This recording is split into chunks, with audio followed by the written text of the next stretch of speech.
Hey nerds, before we jump in, I want to tell you about something that I've made and I'm pretty excited about it. It's called The Dark Room. It's not a course, it's not a sales funnel, it's not filled with affiliate links or a 90-day content calendar. It's just something I wish someone had handed me when I felt creatively lost. It's short, it's honest, and it's probably both what your heart needs to hear and what your head's been avoiding. That combination of arm around the shoulder and a slight kick in the ass. It's called The Dark Room because that's where the real work happens, where the images start to appear, where clarity and discomfort live in the same space. You'll get it instantly when you sign up for Field Notes, which is my weekly newsletter for photographers and creatives who still give a shit. There's no spam, there's no fluff, just some real thoughts, some behind the scenes messiness, and some tools to help you create work that actually matters. The link is in the show notes. Go grab it. I think you'll find something in it that actually helps. Okay, now let's get to the episode. Let's get this out of the way. Photographers can be absolute dicks. Not all of them, but enough. Enough to make someone question whether to post their work. Enough to scare off beginners. Enough to make you wonder if being good at photography requires being a smug, emotionally stunted comment section warrior with too much time and not nearly enough self-awareness. You know exactly who I'm talking about. The gear snobs who treat the camera choice like a personality disorder. The unsolicited critique bros who appointed themselves guardians of compositional purity. It's the insecure middle-aged men who treat Instagram comments like peer-reviewed academic journals. You know, the ones that say things like, natural light is just more honest. Cool.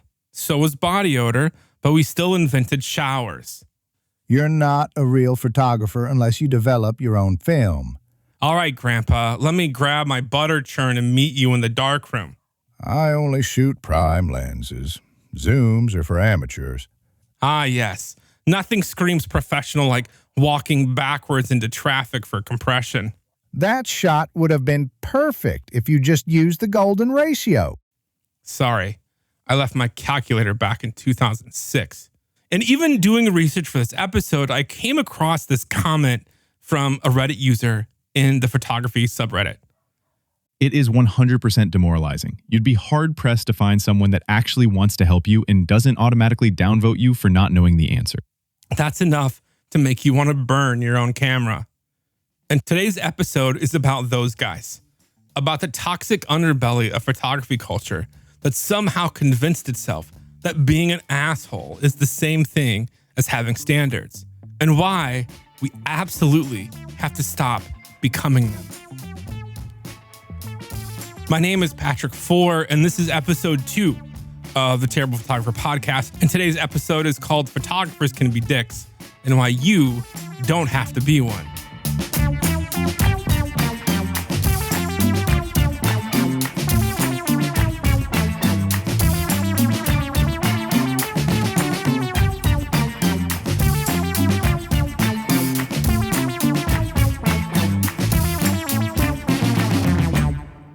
Photography has a gatekeeping problem. It's such a problem, I think TSA would be a little jealous. And I get it. Photography is technical. It's full of rules and expectations and strongly held opinions about everything from focal length to film stock. But somewhere along the way, this beautiful, expressive art form got hijacked by self-appointed experts whose greatest creative achievement is making other people feel small and stupid. There's an entire subculture of photographers whose primary joy, it seems like, comes from proving they're smarter than the strangers they meet online. They're like the kid who didn't get invited to parties, so he decided parties were beneath him. And here's the thing. I don't think they make better work. I think they just make more noise. And that noise, it's suffocating the thing that makes photography worth doing. Experimentation, risk-taking, the willingness to try something that might fail spectacularly, but could also reveal something honest, something unexpected, something amazing, something you.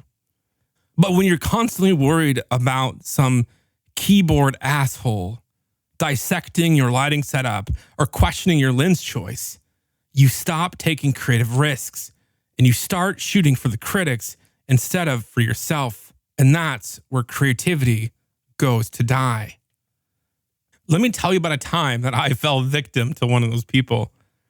A few months ago, I posted that I was looking for a digital tech in another state for an upcoming commercial shoot. Simple enough request, right? I needed someone local who could handle files, assist with lighting, maybe wrangle some cables, a real pro with Capture One.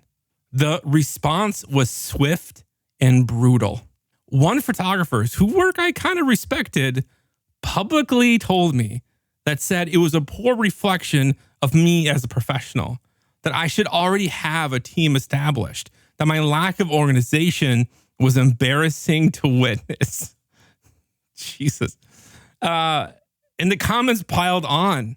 Suddenly, my simple request became evidence of my fundamental inadequacy as a photographer. But here's what that critic didn't know. Some of the best, most collaborative people that I've ever worked with came from posts exactly like that. Word of mouth, connections, a quick ask to my community that led to someone absolutely amazing. But more importantly, here's what I realized. Their attack had nothing to do with my post.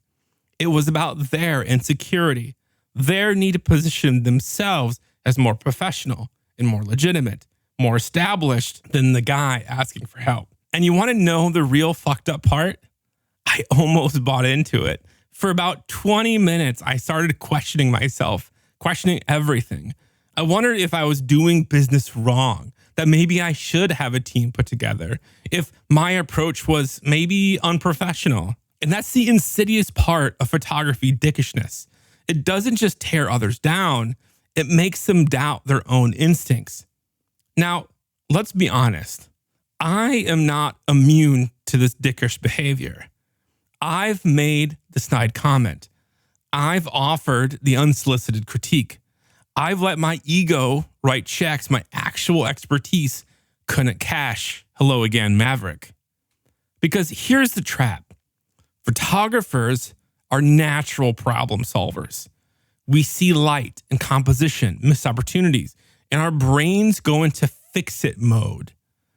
If they move the light just 2 feet to the left, if they would have shot at 2.8 instead of 5.6, if they would have positioned the model's face just a little bit more to the right, I get it. It's instinct.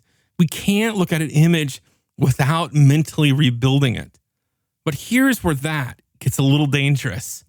The voice inside of your head, I'm going to let you in on a little secret. It might be wrong. And even if it's right, it doesn't mean you get to be a public asshole about it. So remember the Dunning-Kruger effect from episode 1? The one where limited knowledge creates overconfidence. Well, it doesn't just make you think you're good. It makes you think you're qualified to tear down everyone else.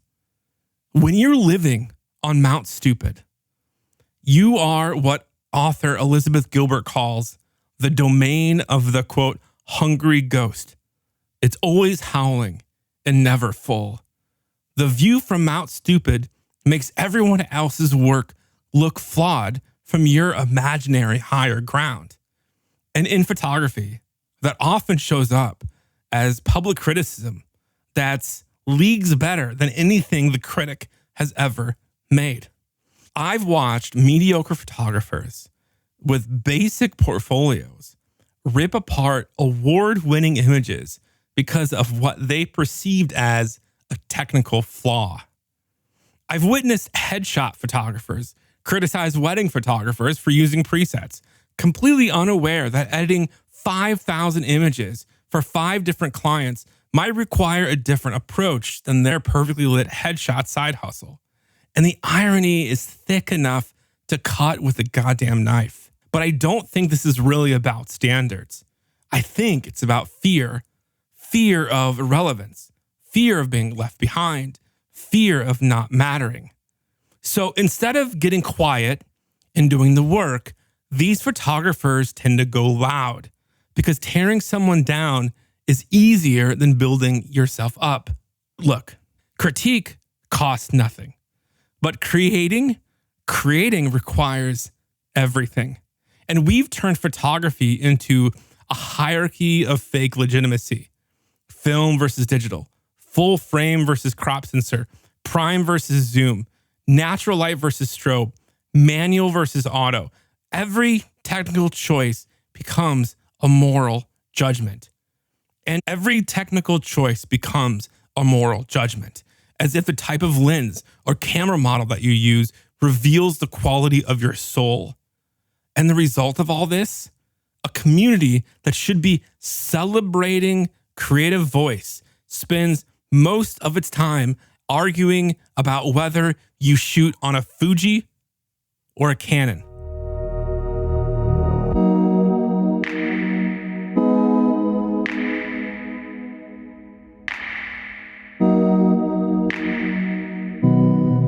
But here's what I wish someone had told me earlier. Not all feedback is created equal.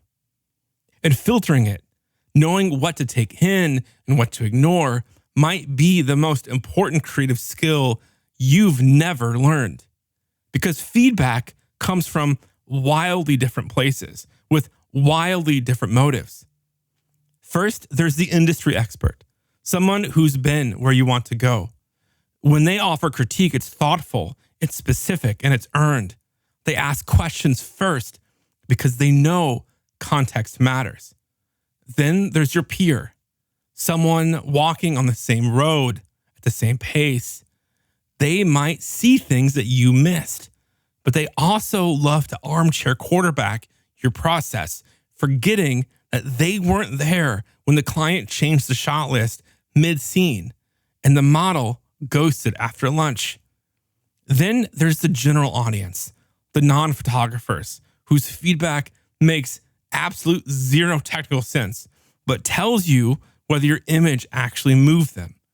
It might sound dumb, but it might be emotionally honest. And finally, there's the inner critic, the one with full access to every failed draft, every missed frame, every what if. It obsesses over flaws that no one can ever see and conveniently forgets every compliment that you've ever received.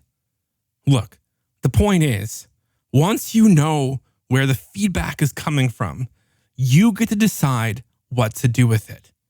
An expert pointing out a lighting issue? Absolutely valuable. But a stranger on Instagram declaring that your composition is, quote, off, that's just fucking noise. And here's the golden rule that could fix about 90% of photography's toxicity problem. Listen to this. Unless somebody asks for feedback, keep that shit to yourself. Curious about how they lit it? Ask.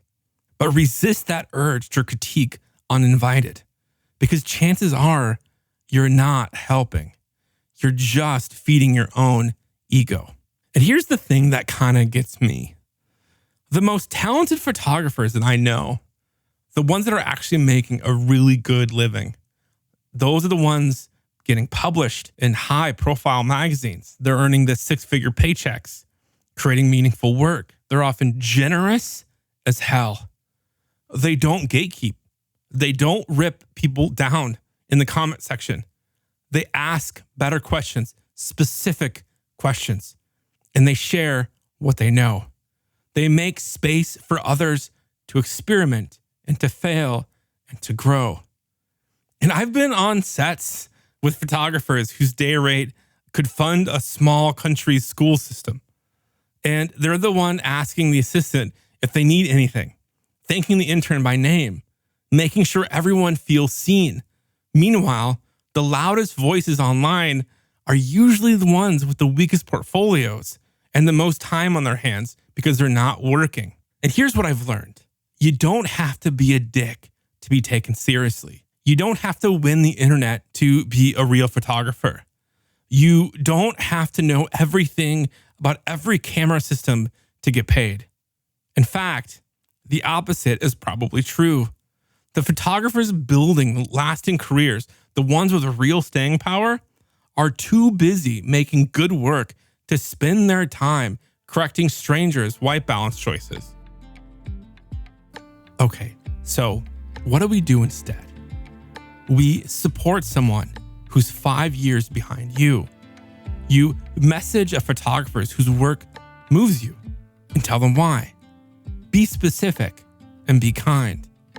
And when you see work that could use improvement, ask yourself, did they ask for feedback? Do I have relevant experience? Do I have all the context? Can I say this kindly, privately, and constructively? If the answer to any of these questions is no, scroll on. Let people be beginners. Let people suck. Let them make imperfect work. That's how growth happens. And when you see someone being needlessly cruel online, don't engage. Don't let them change your tone. Don't become the thing that you hate. Because photography doesn't need more critics. It needs more people who remember what it felt like to be uncertain, to put something out there before it was perfect, to be brave enough to keep going anyway. Okay, so this week's challenge. It's simple, real simple. Say something kind.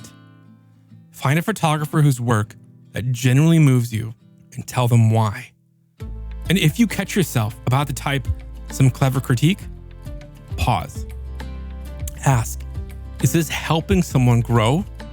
Or am I just trying to feel superior? You get to choose the kind of photographer that you want to be. Choose the one who lifts others up. Choose the one who remembers every expert was once a beginner who didn't quit. We don't get better by being meaner. We get better by being more human. Thanks for listening. I'll see you next week. Until then, stay curious, stay courageous, and yeah, stay terrible.